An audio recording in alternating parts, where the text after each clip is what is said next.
And now it's time for the story of Green Giant and Little Sprout. Once upon a time, Little Sprout went down the magic forest trail to see Old Farmer Tom. Deep in the magic woods, he heard a sound.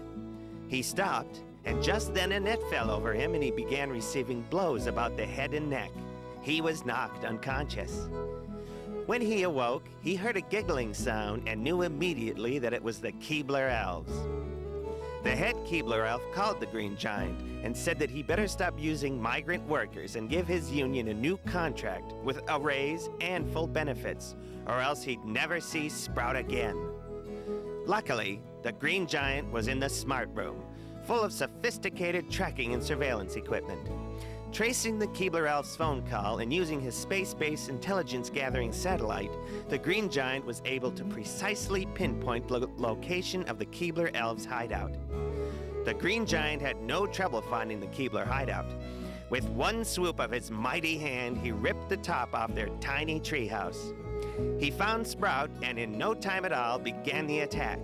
One by one, he crushed their little skeletons, ripped their little hearts out, and killed the elves in a violent rage. The killing went on for hours, perhaps days. No one knows.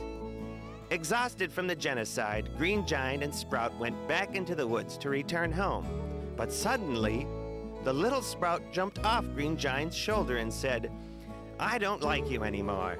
You're a weird military industrial complex guy, and you just didn't have to kill all those elves." The Green Giant couldn't believe his ears. "I just did what I had to do in order to save you." But the ungrateful Sprout went off into the woods anyway, even after all the Green Giant had done for him. Feeling tired from the massacre and crestfallen that Sprout ran away, the Green Giant returned home and went to bed. "Gee," thought Green Giant, "I wonder why that little Sprout treated me so bad. I really like that little Sprout. I really, really like him a lot. I mean, I really like him. God, I like that Sprout." Green Giant tossed and turned all night. Sprout, Sprout, Sprout. Who was he with? Where was he? What was he doing? Green Giant called Sprout at 2:20 a.m., and a woman answered the phone. "Is Sprout there?" he asked. "Oh, he's here, but he's busy," she giggled. Green Giant thought, I know that voice. It's that tramp, the Land O'Lakes Indian butter squaw woman. So the Green Giant hung up the phone and went to the Mystic Lake Casino. There he sat at the blackjack table for hours, tossing down one free drink after another. After losing all his money, he stumbled out of the casino and went to the illegal after-hours bar.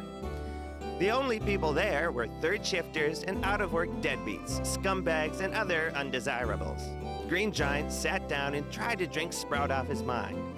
Vodka, beer, gin, rum, whiskey, tequila, and more. "Sprout," he thought, "why do you haunt me?" He was obsessed.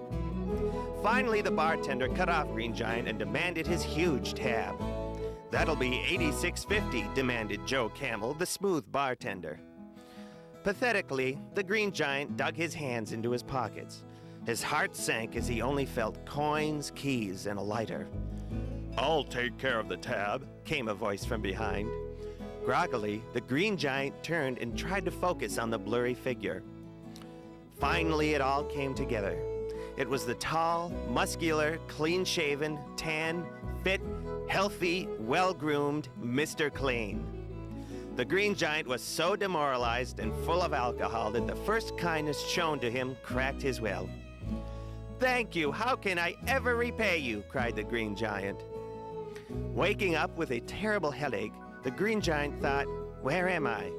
Not remembering anything from the night before, "Oh no! This hasn't happened since college!" Hearing the garage door open, he realized that Mr. Clean's friend Bronny was home.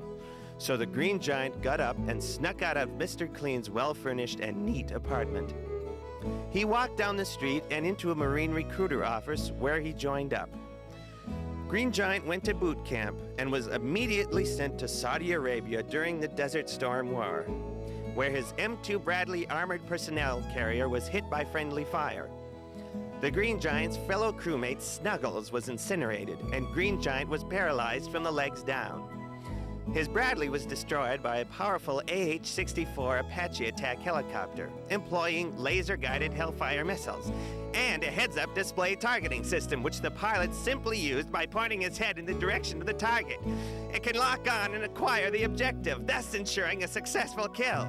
Backing up the highly technical missile platform is a 30mm automatic chain cannon for smaller targets and mop-up operations. The Apache is so well protected that it can take a 50-caliber machine gun hit anywhere on the aircraft, including the rotor blades and even the windshield. I guess we did learn a thing or two in Vietnam, didn't we? Anyway, he ended up in a dirty VA hospital where he wasted away and always laid in a wet, soiled bed. The end.